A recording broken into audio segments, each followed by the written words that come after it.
ETF index mutual funds నేర్చుకుని stock మార్కెట్లో రాణించాలనుకుంటున్నారా? వెంటనే ఈ నెంబర్కి కాల్ చేయండి. నమస్కారం. విష్ణు పురాణం 4వ రోజు పారాయణలోకి వచ్చామండి. ఈ భాగంలో పృథువు యొక్క గాథని వింటాం. ముందు భాగంలో వేణుడు అనేవాడి కుడి భుజాన్ని మధించి ఆ మథనంలోంచి పృథువు జన్మించాడని, అతని వల్లే భూమికి పృథివీ అనే పేరు వచ్చిందని అనుకున్నాము. ఈ నేలిన చక్రవర్తి ఆయన భూప్రపంచం మొత్తాన్ని ఏలాడట. భూమిని గోవుగా చేసి పాలు పితికి ఆ పాలతో చరాచర భూతకోటికి సంజీవన స్థితిని కలిగించాడు అని పరాశర మహర్షి చెప్పగా, శిష్యుడైన మైత్రేయుడు గురువుగారికి నమస్కరించి, గురుదేవ, మునులు వేణుని భుజాన్ని మధించటము, పృథువు జన్మించటము, ఆ రాజు భూమిని ఆవుని చేసి పితకటము, ఈ విషయాన్ని విస్తరించి చెప్పవలసిందని కోరుకుంటే పరాశరుడు ఇలా చెప్తున్నారట. అంగుడు మృత్యుపుత్రిక అయిన సునీధను పెండ్లాడి ఆమె యందు కనినవాడు వేణుడు. వానికి పట్టం కట్టి భార్యతో సహా తపశ్చర్యకై వనవాసి అయిపోయాడు. ఆ వేణుడు మాతామహ దోషం వల్ల పరిపాలన ధర్మపద్ధతిగా చేయక పాపపు పనులు చేసేవాడు. తాత ముత్తాతల నాటి అగ్రహారాల్లో పన్నులు వసూలు చేస్తూ బ్రాహ్మణుల్ని బాధించటము, న్యాయ పద్ధతికి విరుద్ధంగా ధనార్జన చేస్తూ దానిని దుర్వినియోగం చేయటము, వేదవేత్తలైన విద్వాంసుల జీవితాలకు వేడి కలిగించి రాష్ట్రం నుంచి వెళ్ళగొట్టటము, శుభప్రదమైన ఆస్తిక పద్ధతిని విడిచి పాషండ మతాన్ని అవలంబించటము, జార చోరులను దురాచారాలను ఆదరించి పోషిస్తూ ఉండటము, అసత్యమాడటము, ధర్మ మార్గాన నడిచే వారిని క్రూరంగా శిక్షించి ఏడిపించటము, పనిపట్టి సాధువులను బాధించటం వంటివి నిత్యకృత్యాలుగా ఉండేవాడు. ఆ కాలంలో కూడా ఇలాంటి ఒక దుర్మార్గుడు దౌర్భాగ్యులు ఉన్నారు. అయితే మళ్ళీ బ్రహ్మదేవుని దయ వల్ల మళ్ళా దాన్ని అంతటినీ సరిచేసేవారు. యజ్ఞాలు, వ్రతాలు, నోములు, జపాలు, దేవపూజలు చేయకూడదు, చేసిన వాళ్ళకి మరణదండన అని తన రాష్ట్రమంతా చాటించాడు. ఒకవేళ ఎవరైనా అతనికి బుద్ధి చెప్పడానికి ప్రయత్నం కనుక చేస్తే తనాపర అనే విమర్శ లేక శిక్షించి పుర నుంచి వెళ్ళగొట్టేసేవాడట. ఇలాంటి వేణుని దుష్టపరతకి ఫలితం అనావృష్టి, పాడి పంట ఏక్యమైపోయినాయి. ఏమీ లేవు, పాడి పంటలు లేవు, అనావృష్టి, అసలు వానే లేదు. ప్రజలు అన్నపానీయాలకి అలమటిస్తూ దిక్కులేని వారైపోయారు. ఆ దశలో మునులంతా కలిసి ఆలోచించి వానికి సద్బుద్ధి చెప్పి దారికి తేవాలని సంకల్పించి అతని దగ్గరికి వెళ్ళి పూర్వరాజుల చరిత్రలు చెప్పి, అలాంటి వంశంలో పుట్టినవాడివి ఇలా చేయక నువ్వు వాళ్ళలాగా ప్రవర్తించకుండా ఇలాంటి ప్రవర్తన చేస్తున్నావేంటి నాయన, ప్రజల్ని కూడుగుడ్డ లేని దుస్థితికి తేకూడదు, తండ్రులు చేసిన మంచి పనులు కనీసం తండ్రులు ఒక రకంగా నిలబెడితే కొడుకులు దాన్ని చెడగొట్టకూడదు, అంత కాకపోతే కొంతైనా మంచి చేయాలని బాగా బతిమలాడారనమాట. మునుల్ని చంపటం, వేదాలను దూషించడం, దేవాలయాలు పడగొట్టించడం, బ్రాహ్మణులను ఏడిపించడం రాజధర్మం కాదు. యజ్ఞాలు చేసే దేవతలు సంతోషిస్తారు, వారి సంతోషం వాన కురిపిస్తుంది, దాంతో భూమి సస్యశ్యామల అవుతుంది, ప్రజలు పాడి పంటలతో సుఖజీవనులు అవుతారు. నీ ప్రవృత్తి వల్ల ఈ రకమైన ప్రవృత్తి వల్ల ఏమవుతుంది, దేశం దుర్భిక్షానికి గురవుతుంది, భూతకోటికి దినదిన గండమైపోయింది. మళ్ళీ చెప్తున్నాము, మీ పూర్వుల మార్గాన ప్రవర్తించమని పదే పదే చెప్తే కోపంతో కొరకొరలాడే వేణుడు, మీరు ప్రలాపన ఆపసేయండి, మీ పేలాపన ఎందుకు ఇలా ప్రేలుతున్నారు మీరు అని తిట్టాడట. నాకంటే మిన్నగా చెప్పదగిన వాడు లోకంలో లేడు, విష్ణువు నాకంటే అధికుడని మీరు చెప్తున్నారు, మీకంటే పిచ్చివాళ్ళు ఉంటారా, బ్రహ్మ విష్ణు మహేశ్వర్ల అంశలు ఉన్నవాడు నేను, కాబట్టి ఇంకా యజ్ఞం యాగం చేయక్కర్లేదు, నేనే దేవుణ్ణి అంటున్నాడు అనమాట. పతిసేవ ఇల్లాలికి పరమధర్మం, అలాగే నా ఆజ్ఞ అందరికీ అనుసరణీయం అని అనగానే మునులు శాంతించి నిదానపడి ఏదో చెప్పడానికి ప్రయత్నం చేశారు. కానీ వేణుడు వినలేదు, దేవతానింద పాట పాడుతూనే ఉన్నాడు. వాడి వికృత పద్ధతిని మునులు భరించలేకపోయారట. కరుణాపయోనిధి అయినటువంటి పద్మాక్షుణ్ణి, శ్రీహరిని నిందించేటువంటి ఈ పాపాత్ముణ్ణి తుదముట్టించి ధర్మ సంరక్షణ చేసి ప్రజల్ని కాపాడాలని నిశ్చయించుకుని దర్భలు పట్టుకుని మారణ మంత్రాలు పలుకుతూ ఆ దర్భలని వేణుడి మీద విసిరారట. తీవ్రాగ్ని జ్వాలలు చిమ్ముతూ ఆ దర్భలు నిశిత శరములై వానిని తాకగానే వేణుడు దబ్బున కిందపడి కన్నుమూశాడు. వాని శరీరమును తైలపాకం చేయించి మంత్రులకు అప్పగించి భూపరిపాలన చేస్తూ ఉండండి అని చెప్పారు. ఇక రాజులు లేరు, వాడికి సంతానం లేదు, మంత్రులు ఏమీ అనలేక ఊరుకున్నారు. ఇక జరిగేదేముంది, పరిపాలకుడు రాజు లేడు, దొంగలు మూకలుగా ఊళ్లపై పడి బ్రాహ్మణుల్ని చావగొడుతూ సిరి సంపదల్ని హరింపసాగారు. ఆ బ్రాహ్మణులు కుయ్యో ముర్రో అని ఏడుస్తూ ఉండేవాళ్ళట. అరాచక పద్ధతి, అరాచకం అంటే ఏంటంటే రాజు లేకపోవటం అనమాట. అది వేరే పద్ధతి కాదు. మామూలుగా అరాచకంగా ప్రవర్తించడం, రాజు లేనట్టు ప్రవర్తించడం ఒక పద్ధతి అయితే, అసలు రాజే లేకపోవటం, పైన అజమాయిషీకి ఎవడూ లేకపోతే ఇంకా అధ్వాన్నంగా ఉంటుంది. మునులు బ్రాహ్మణులు చూసి జాలిపడి ఓదార్చి వేణుని యొక్క ఊరు భాగాన్ని మధించారట. ఊరు తొడ భాగాన్ని మధిస్తే ఆ భాగం నుంచి భయంకర వికృతాకారుడు బయలుపడి నన్ను ఏం చేయమన్నారని హుంకరిస్తూ అడిగాడట. అయ్యో, అనుకున్నది ఒకటి, అయింది ఒకటి, వీడిని తోటి ప్రశాంతంగా ఎవరి నువ్వు ప్రజాపాలన చెయ్యంటే వీడు హుంకారాలు చూస్తేనే జనం భయపడి చచ్చేటట్టున్నారు, ఇది పనికిరాదనుకున్నారు. ఏం చేశారు, వీడిని వింధ్యపర్వత ప్రాంతానికి వెళ్ళి మ్లేచ్ఛ కిరాత జాతులకు అధిపతిగా ఉండరా నాయన అంటే వాడు సుడిగాలిలాగా ఎగురుతూ తిరిగి వెళ్ళిపోయాడట అక్కడికి. మ్లేచ్ఛ కిరాత జాతులకి అధిపతిగా ఉన్నాడు. అక్కడి నుంచి ఏమనుకున్నారు, ఈ వేణుడిలో ఉన్న పాపం ఆ నిషాద రూపంలో వెళ్ళిపోయిందని సంతోషించి ఉదాత్త అనుదాత్త స్వైత పద్ధతిని వేదమంత్రాలు ఉచ్చరిస్తూ ఈ తైలపాకంలో నూనెలో పెట్టారు కదా వేణుని దేహాన్ని, అతని కుడి భుజాన్ని మధించారట. మధిస్తే ఆ మదన ఫలితంగా సాటి లేని భుజబలము, దివ్య తేజస్సు, సులక్షణ లక్షితమైన అంగసౌష్ఠమము కలవాడై విష్ణువంశలో ఒక బాలుడు జన్మించాడు. అప్పుడు వాడిని చూసినటువంటి మునులు సంతోషించి ఈ బాలుడు తగిన ధరణీపతి, భూమికి తగిన భర్త వీడు అని ఏకవాక్కుగా అనుకొని వాడికి పృథువు అనే నామకరణం చేశారు. అప్పుట ఆకాశం నుంచి పుష్పవర్షం కురిసింది, దేవదుందుపులు మోగాయి, దేవగణాలు అభినందించారు.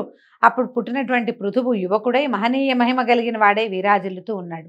అక్కడి నుంచి వాడి కోసమట ఆ పుట్టిన శిశువు కోసం దేవలోకం నుంచి విశిష్ట తేజస్సు గల ఖడ్గము, ధనుసు, అక్షయబాణ తూణీరాలు 2, వజ్రకవచము యుద్ధ సాధనాలుగా వచ్చాయి. ధర్మానికి మొగరూపైనటువంటి మంచి కొడుకు కలగటం వల్ల వేణుడు పుణ్యస్థానానికి చేరాడు. మునులు పరమానంద భరితులై గంగాది పుణ్యనదుల నుంచి సముద్రాల నుంచి నీరు సువర్ణ పాత్రలతో తెప్పించి పృథువికి అభిషేకం చేశారు. దేవగణాలతో బ్రహ్మదేవుడు స్వయంగా వచ్చి శుభముహూర్తాన ఇతనికి ధరాధిపతిగా పట్టం కట్టి చక్రవర్తిని చేశాడు. విష్ణు చక్రం వచ్చి పృథువి యొక్క దక్షిణ హస్తానికి దివ్యాభరణంగా ప్రకాశించింది. అప్పుడు బ్రహ్మ చక్రవర్తిగా పృథువిని చెప్పి అభినందించాడు. ఇతడే ఇంకా చక్రవర్తి, సర్వం సహా చక్రవర్తి భూమికని చెప్పాడు. ఈ విధంగా చక్రవర్తి అయినటువంటి పృథువు సురనర ప్రశంసను పొంది సమధికైశ్వర్యవంతుడై రాజ్యం చేయటం మొదలుపెట్టాడు. అతడు చేస్తూ పైతామహ యజ్ఞం చేశాడట. ఆ యజ్ఞానికి సంబంధించిన సూత్రమంత్ర ప్రభావంతో 2 కుమారులు పుట్టారట. వాళ్ళు పుట్టిన వెంటనే యువకులుగా మారితే ఆ యజ్ఞానికి వచ్చిన వాళ్ళని చూసి వాళ్ళకి సంతోషించి ఆ మునులందరూ ఆనందించి ఒకడు పేరు సూతుడు, రెండోవాడు మాగధుడు, సూతుడు మాగధుడు అని పేర్లు పెట్టి మీరే చక్రవర్తిని స్తుతిస్తూ ఉండమంటే ఈ సూత మాగధులు 2 సమయానుసారంగా పృథు చక్రవర్తిని కీర్తిస్తూ ఉండేవాళ్ళు. అయితే ఈ ప్రజలు ఆకలి దప్పులకు లోనై ఆగలేక చక్రవర్తి వద్దకు వెళ్ళారట. వెళ్ళి మహారాజా, ధర్మ నష్టం, దానివల్ల అనావృష్టి, దాని మూలాన పాడి పంటలు నశించాయి, సస్యములు ఓషధులు జీర్ణాలై చెడిపోయాయి, ఇలా ఆకలి దప్పులకు చిక్కి మేము శల్యాలమైపోయాం, మేము అడవులకు పోయి అక్కడ దొరికి కందమూలాలతో కక్కుర్తిపడి ఎట్లాగొట్లా ప్రాణాలు నిలుపుకుంటున్నాను నాయన. అన్నం ధాన్యమూలం, అందరికీ ఆధారం అన్నమే. ఆ అన్నం లేకపోతే ఇంకా బతికెక్కడిది? ఆ అన్నం మాకు సంతృప్తికరంగా లభించే ఉపాయం చూపించి ప్రజారక్షకుడు వర్తిల్లు నాయన, నువ్వు ఇప్పుడు చక్రవర్తి అయ్యావు, మమ్మల్ని రక్షించమంటే అప్పుడు ఈయన ఆలోచించాడట.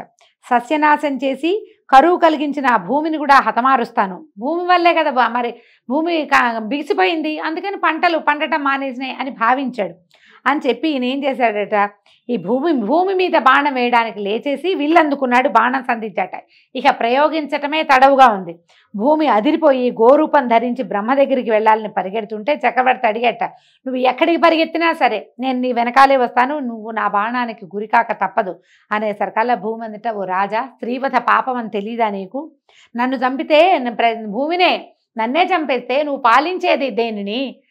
ఈ ప్రజలందరినీ ఎట్లా నువ్వు బతికిస్తావు అనేసరికల్లా ఈయన అన్నట్ట, నువ్వు ప్రజలకి తిండి లేకుండా చేసిన దుర్మార్గురాలవి, అందరినీ సంరక్షించడానికి నిన్ను చంపడం పుణ్యమే కానీ పాపం కాదు, వారి స్థితి తర్వాత చూస్తాను, దైవబలం సమృద్ధిగా ఉన్నవాడిని నేను, వాళ్ళని సుఖంగా పాలించడం నాకేమీ కష్టం కాదు, నీ అంతు నేను చూస్తాను, కానీ నా దగ్గర ఒక ఉపాయం ఉంది, దానివల్ల ప్రజా సంరక్షణ జరుగుతుంది అనేసరికల్లా ఈ భూమి చెప్తోందనమాట, సస్యాలు ఓషధులు నాలో ఇమిడి జీర్ణమైపోయినాయి, భూమిలో ఉండిపోయినాయి, నువ్వేం చేస్తావు, నేను గోరూపంలో ఉన్నాను కదా, నాకు ఒక దూడని కలిగించు, అది తాగే సమయంలో, అది పాలు తాగే సమయంలో ఓషధులు సస్యాలు మళ్ళీ ఆవిర్భవిస్తాయి, ఆ ప్రయత్నం చేయమని గోరూపధర అయినటువంటి భూదేవి సెలవివ్వగా ఇతను ఏం చేశాడట, ఆ మాట విని సరేనని స్వయంభువుని దూడగా కల్పించి తానే ఈ పాలు పితికాడట. ఈ దూడగా ఎప్పుడైతే దూడ ఉంటుందో దూడ నోరు తగిలేసరికల్లా పాలు వాటంతటవే స్రవిస్తాయి. గోవు కాదు, తల్లి యొక్క ధర్మం అన్నమాట. ఈ లోకరీతి మనుషులైనా అంతే, ఏ జంతువైనా అంతే. సకింగ్ రిఫ్లెక్షన్స్ అని చెప్పుకుంటాం మనం ఇంగ్లీష్లో, ఇది ఒక మెడికల్ టర్మే. పిల్లలు పాలు తాగుతుంటే తాగిన కొద్దికి పాలు పుడతాయని చెప్తారు. స్త్రీలకి, మనుషులకు కూడా అంతే. ఎప్పుడైతే ఈ దూడగా స్వయంభువు వచ్చి తల్లి పాలు తాగడానికి భూదేవి గోరూపంలో ఉన్న భూమి దగ్గర పాలు తాగడానికి ప్రయత్నించాడో వెంటనే ఆమెలో ఉన్న ఓషధులు, సస్యాలు, పంటలు అన్నీ స్రవించడం మొదలుపెట్టినాయి పాల రూపంలో. అయితే ఈ దూడని వ్యాజంగా చేసుకుని ఋతు చక్రవర్తి స్వయంగా ఆ ఆవుని పితికితే ఏకధారగా పాలు పడ్డాయిట. అవి ఇట్లా కింద పడేసరికల్లా సస్యాలు మంత్రించినట్టుగా నూతన శోభతోటి పైకి లేచాయి. ఎక్కడ చూసినా భూమి సస్యశ్యామలంగా కన్నుల పండువగా అయిందిట. ఆ పాలతోటి దేవదైత్య కిన్నరాజులకు, మృగాలకు, మానవులకు సమృద్ధిగా వారి వారికి కావలసినటువంటి ఆహారం సమకూరింది. ఆ విధంగా భూమిని మళ్ళీ యథాపూర్వ రూపానికి తెచ్చి సురనరరంజనముగా ఋతు చక్రవర్తి పరిపాలన చిరకాలం చేశాడు. ఆ సత్క్రియ వల్లే భూమికి ఆ చక్రవర్తి పేరుతోటి పృథివీ అనే పేరు వచ్చింది. పృథువు పేరు మీద నుంచే పృథివీ అని పేరు వచ్చిందట. ఈ పృథు చక్రవర్తి కథ విన్న వారికి ఎలాంటి పాపము అంటదు. తేజస్సు, సమృద్ధిగా, సిరి సంపదలు, సుఖ సంతోషాలు, కీర్తి, ఆయురారోగ్య, ఐశ్వర్యాభివృద్ధి, అశ్వమేధ యాగం చేసిన ఫలితాన్ని ఆ విష్ణుమూర్తి ప్రసాదిస్తాడని చెప్పారు. ఈ పృథు చక్రవర్తికి అంతర్థి, వార్థి అని 2 కుమారులు కలిగారట. వారిలో అంతర్థికి శిఖండి అను భార్య యందు హవిర్ధానుడనే కుమారుడు కలిగాడు. వాడికి అగ్ని వలన పుట్టినటువంటి ధిషణ అనే కాంత యందు ఒక కొడుకు కలిగాడు. అతను యజ్ఞ సమయమందు కుశలను ప్రాచీనాగ్రములుగా ఉంచటం వల్ల ప్రాచీన బర్హి అని ప్రసిద్ధుడయ్యాడు. యజ్ఞం చేసేటప్పుడు అగ్రాలంటే కొసలని ప్రాచీనంగా ముందటం, వైపు ఉంచటం వల్ల అతని పేరు ప్రాచీన బర్హి అని పేరు పెట్టారట. అతనికి సముద్రపుత్రి అయిన సౌవర్ణయందు ధనుర్వేద పారంగతులైన ప్రచేతసులు అనేవారు 10 మంది కలిగారట. వారు భేదము లేని పద్ధతిలో ధర్మ ప్రవర్తనలై 10,000 సంవత్సరాలు సముద్రం మధ్యలో తపస్సు చేశారు అని చెప్పేసరికల్లా మైత్రేయుడు అడిగారు, ఈ గురువర్య, ప్రచేతసులు సముద్ర మధ్యంలో అంతకాలం తపస్సు చేయడానికి కారణం ఏంటి? ఆ కథ వినాలనుంది. అది ఏమిటి ఆ కథ? ఎందుకు తపస్సు చేశారు అని అడిగారు. ఈ ప్రాచీన బర్హి అనేవాడు ఇంద్రుడిలాగా భూవలయాన్ని ధర్మవైభవంతో పరిపాలించాడు. తన మాట జవదాటగా భక్తితో ప్రవర్తిస్తున్నటువంటి ప్రచేతసులనే కొడుకులతోటి ఒకసారి అన్నాడు, మీరు ధర్మ సమైక్యంతో ప్రవర్తించే బుద్ధిమంతులు కనుక మీకు అసాధ్యం ఏదీ ఉండదు. విష్ణువుని ధ్యానిస్తూ తపస్సు చేయండి. ఆ దేవుని అనుగ్రహం వల్ల భావికాల ప్రజాపతి శక్తి పొంది చరాచరభూత సృష్టి చేయండి అని చెప్పగా వాళ్ళందుకు అంగీకరించి సముద్రం మధ్యంలో ఉండి విష్ణువుని ధ్యానిస్తూ ఎంతో కాలం తపస్సు చేశారు. వాళ్ళకి విష్ణువు ప్రసన్నుడై ప్రత్యక్షమయ్యి, మీ తపస్సుకు మెచ్చాను, వరాలు కోరమంటే కమలా మనోరమణ, జగదేక పవిత్ర చరిత్ర, సరోజనేత్ర, శుభాలోకన, సకల లోకపాలన, మాకు ప్రజాపతి ప్రాభవాన్ని అనుగ్రహించమని పరిపరి విధాలుగా విష్ణువుని కీర్తిస్తూ తమకి కావలసిన వరాన్ని అడిగారు. అప్పుడు ఈయన ఏం చెప్పాడంటే, మీ కుమారుడు దక్షుడనే పేరుతోటి ప్రజాపతి అవుతాడు అని వరమిచ్చి శ్రీపతి అంతర్హితుడయ్యాడు. అలాగా విష్ణువు వల్ల వరం పొంది వాళ్ళు సముద్ర మధ్యం నుంచి బయటకు వచ్చారు. ఇంతకాలం వాళ్ళు తపస్సు చేస్తూ సముద్రంలో ఉండిపోవటం వల్ల దేశం అరాచకమై చెట్లు తెగ పెరిగి భయంకరమైన అరణ్యంగా అయిపోయిందట. ఆ బాధ పోగొట్టాలని చంద్రుడు ఆలోచించి అవయవాల నిండు సొబగుతోటి మోహినీ దేవతను పోలినటువంటి ఒక కన్యను కల్పించి వారి వద్దకి తీసుకొచ్చాడట. మీరు దేశమందు లేకపోవటం వల్ల వృక్షాలు తెగ పెరిగి ఉండటంలో దోషం లేదు. ఇప్పుడు మీ కోపాగ్నికి చూడండి, ఈ చెట్లన్నీ మాడి మసైపోయినాయి. తపస్సు చేసిన వాళ్ళకి ఇంత దీర్ఘ కోపం ఉండకూడదు. చెట్లు మీకు అనుకూలంగా ఉండటానికి ఇదిగో ఈ కన్య ఈ వృక్షాల నుంచి ఆవిర్భవించి నా కిరణామృతం వల్ల పెరిగింది. ఈమె పేరు మారిష అని చెప్పాడు. ఈమెను గృహిణిగా పరిగ్రహించండి. అప్రమేయ బలుడైన సుతుడు జన్మిస్తాడు. ఆ కొడుకు మీకు నాకు గల తేజస్సు నుంచి భాగం పొంది దక్షుడనే పేరున ప్రజాపతి అవుతాడు. అతని వల్ల ప్రజా సమృద్ధి అవుతుందని సానునయంగా చెప్పగా ప్రచేతసులు అంగీకరించి చంద్రుడిని అడిగారట, ఈమె చెట్ల నుంచి ఎలా పుట్టింది, నీ కిరణ ప్రసారంతో ఎట్లా పెరిగింది వివరించమంటే మారిష యొక్క కథ చెప్తున్నారండి. ఇదొక విచిత్రమైన వృత్తాంతంగా కనపడుతుంది. ఒకప్పుడు కందుడనే ముని గోమతి తీరంలో అసాధారణమైన తపస్సు చేస్తుండగా ఇంద్రుడు భయపడి అతని తపస్సు చెడగొట్టాలని ప్రమ్లోచన అనే అప్సరసని రప్పించి గోమతి తీరాన తపస్సు చేస్తున్న కందుని నీ అందచందాలతోటి వశపరుచుకుని తపస్సు చెడగొట్టమని తగిన చెలికత్తెలతో వెళ్ళమని నియమించాడట. ఆ అప్సరస చెలికత్తెల్ని కొంతమందిని వెంబడబెట్టుకుని ఈ కందుడి ఆశ్రమానికి వెళ్ళింది. ముని తపశ్చర్యను చూసి ఎదురుగా వెళ్ళడానికి భయపడి పక్కనున్న పొదరిళ్లలో ఆటలాడుతూ పాటలు పాడుతూ అతనికి కనిపించకుండా విహరించేదట. అయితే ఆ సమయంలో చల్లని మలయవాయువు అప్సరసకు తోడయి ఆమె యొక్క శరీరం మీద నుంచి వచ్చే సుగంధం వల్ల ఈ మునికి మైమరపు కలిగించేదట. అప్పుడు పూచిన పువ్వులు తెచ్చి ముని దగ్గర వంగి ఉంచేదట. అక్కడ దగ్గర పెట్టేది, ఆయన దగ్గరికి వచ్చి వీణ మీటుతూ చక్కటి కీర్తనలు పాడేది. అప్పుడప్పుడు చేతులు తగిలేలాగా, తను బట్టలు తగిలేలాగా నమస్కారాలు చేసి చిరునవ్వుతో చూసేది. ఈ క్రమంగా ఈ విలాసాలకి వికారాలకి ముని తపోదీక్షకి స్వస్తి చెప్పి ఈమెతో సంసారానికి వడంబడ్డాడు. ఆయన ఒకనాడు ఏమన్నాడు, సరే నువ్వు నా మనసు దొంగిలించావు, నిన్ను నా కౌగిల్లో బంధించాలని భావిస్తున్నాను అనేసరికల్లా ఈమె ఏమంది, స్వామి నువ్వు మునివి, నీ మాట ఎందుకు కాదంటాను, నువ్వు ఏది కావాలంటే అది, నువ్వు ఎలా కావాలంటే అలా, నీ దగ్గర ఉండమంటే నేను ఉంటానని అతనితోటి ఉండిపోయిందట. ఎంతో కాలం వాళ్ళిద్దరూ ఇలా ఆయన ఇంకా ఈ స్త్రీ సాంగత్యంతో తపశ్చర్యకి స్వస్తి చెప్పేశాడు. ఈ దేవవేసి అయినటువంటి ప్రమ్లోచనతోటి హాయిగా ఉండేవాడట. ఇలా కొంతకాలం అయిన తర్వాత ఆమె చెప్పింది, ఏమిటి అయ్యా, నేను అప్సరసని దేవవేసిని, ఇక్కడికి వచ్చి చాలా కాలం అయింది, చాలాళ్ళు నేను తపస్సు పాడు చేశాను, నాకు సెలవు ఇవ్వు, నేను వెళ్ళిపోతాను అనేసరికల్లా, నేను ఇంకా ఇంతకాలం ఇక్కడే ఉండిపోయానంటే ఇంద్రుడు ఆగ్రహిస్తాడు, నన్ను వదిలిపెట్టేయమంది అనేసరికల్లా ఆయనకి కందముడికి చాలా కోపం వచ్చిందట. ఏమన్నాడు, నాకు ఇంకా సంతృప్తి కలగలేదు, నాతో ఉన్న నిన్ను ఇంద్రుడేమంటాడు, ఇంకా కొంతకాలం ఉండమనని మళ్ళీ కొంతకాలం తనతో ఉంచుకున్నాడట. కొంతకాలం అయ్యాక ఈ ప్రమ్లోచి ఇంకా నన్ను సెలవు ఇప్పించని బతిమలాడితే సరే ఈయన ఏమన్నాడు, నేను సూర్యోదయ కాలంలో దినకరుడికి అర్ఘ్యం ఇస్తుంటే నువ్వు నాకు కంటపడ్డావు, నీతో నిన్న రాత్రి ఉన్నాను, ఒక్క రాజుతోటే వెళ్ళిపోతావా అంటే, అయ్యా నువ్వు అలా అనద్దు, ఆయనకి ఏమనిపిస్తోంది, ఒక రోజే జరిగిందని అనిపిస్తోంది.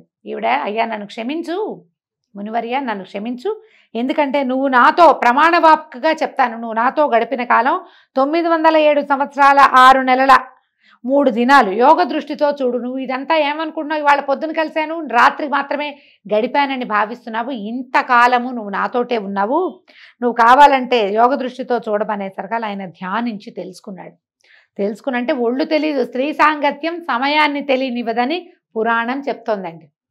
అయితే ఈయనకి కోపం వచ్చేసింది, అదంతా తెలుసుకునేసరికల్లా, నా తపస్సంతా పాడు చేసేవు, ఇంద్రుడు కపటోపాయం చేశాడు, అయినా తప్పు నీది, అయినా ఇంతకాలం నన్ను అలరించావు కాబట్టి నేను క్షమించాను, ఇక నా ఎదురుగుండా ఉండద్దు, ఇంకెప్పుడు నా దగ్గరికి రావద్దు, మళ్ళీ ఇంకోసారి నా తపస్సు పాడు చేయడానికి రావద్దు, నేను కళ్ళు మూసుకుంటాను, నువ్వు వెళ్ళిపోమన్నాడు అని గర్జించాడట సింహంలాగా. చిత్తం ఇక సెలవని ప్రమ్లోచి రివ్వున ఎగిరిపోయిందట. అయితే ఆ ఎగరటంలో ఆమె గర్భంలో ఉన్నటువంటి ముని యొక్క వీర్యము చెమటగా ఆమె అవయవాల నుంచి కిందకి కారిపోయిందట. ఈమె ఏం చేసిందట, అక్కడ ఉన్న చెట్ల చిగురాకులతో చెమటను, ఒంటి మీద ఉన్న చెమటను తుడుచుకుని వెళ్ళిపోయింది. కందముని అక్కడి నుంచి వెళ్ళిపోయి పురుషోత్తమ తీర్థానికి వెళ్ళి ఈ అప్సరసతోటి గడిపిన అధర్మ ప్రవర్తన పాపం పోవటానికి బ్రహ్మసూత్ర స్తోత్రంతో మహావిష్ణువుని ప్రార్థిస్తూ తపస్సు చేసుకుంటున్నాడు ఆయన దారిని ఆయన. అయితే చెట్ల చిగురాకులలో కలిసినటువంటి ఆ ముని తేజస్సు నా కిరణాల నుంచి స్రవించే అమృతం చేత ఈ లతాంగి, ఈ అమ్మాయి రూపొందింది. ఆ మహాముని తేజస్సు దివ్యకాంత యొక్క గర్భరూపము, వాయువు చేత చెట్ల ఆకులలో పడటము, నా కిరణామృత దోహదము, ఈ విధంగా పుట్టినటువంటి ఈ మారిషకు సాటి కాగలిగిన స్త్రీయే లేదు. ఇంత అపురూపమైన సంగమం వల్ల ఈ బాలిక జన్మించింది నాయన. ఏ కర్తవ్యం మీరు దీన్ని పరిగ్రహించండి, దీని పూర్వజన్మ వృత్తాంతం చెప్తాను వినండి. ఇది ముందు జన్మలో ఒక రాజపత్నిగా ఉండేది. అనతి కాలంలోనే వితంతువైపోయి ఏ సుఖము కోరక శ్రీహరి భక్తురాలైంది నాయన. విష్ణువు ప్రత్యక్షమయ్యి, లలనా ఏమి నీ కోరికంటే, బాల్యం నందే వితంతువయ్యాను, మరి కామోపభాగం లేకుండా నేను మరణిస్తున్నాను కాబట్టి ఆ తృష్ణ తీరేలాగా నాకు భర్తలు ఎక్కువగా నా వారు కావాలి, నేను అయోనిజనై ఉండి వారితో సుఖించి ప్రజాపతి అయ్యే కొడుకుకి కన్నతల్లినవ్వాలని కోరుకుంది. హరి తథాస్తు అని అంతర్హితుడయ్యాడు. అదే ఈ మారిషగా రూపొందింది. మనకి ద్రౌపదీదేవికి 5గురు భర్తలు ప్రపంచంలో ఎవరైనా ఉన్నారా అని అడిగితే ఈ మారిష వృత్తాంతం మహాభారతంలో చెప్పబడుతుంది. మారిషకి 10 మంది భర్తలట. అయితే మీరు దీన్ని పరిగ్రహించండి అయ్యా, ఇదే ఆ మారిష. విష్ణువు యొక్క వరం వల్ల ఈమె అయోనిజగా, స్త్రీ గర్భం నుంచి వచ్చిన వీర్యము ఇలా ఈ రకంగా రూపొందింది. అపురూపమైన కలయిక వల్ల జన్మించింది ఈమె అయోనిజ, ఈమెను స్వీకరించండి అని చెప్పాడు. అప్పుడు ఇప్పుడు ఈ మహానుభావుడైనటువంటి ప్రజాపతి అయ్యే కుమారుడు కలుగుతాడు. ఇది మహావిష్ణువు యొక్క అనుగ్రహము. వాడు అనేక వంశాలకి వంశకర్త అవుతాడు అని చెప్పి చంద్రుడు నచ్చజెప్పి మారిషను ప్రచేతసుల గృహిణిగా పాణిగ్రహణం చేయించాడండి. ఈ విచిత్రమైన మారిష వృత్తాంతోటి ఈరోజు విష్ణు పురాణాన్ని ఆపుతామండి. రేపు ఉదయం మళ్ళీ 5వ భాగంలో కలుసుకుందాము. నమస్కారం.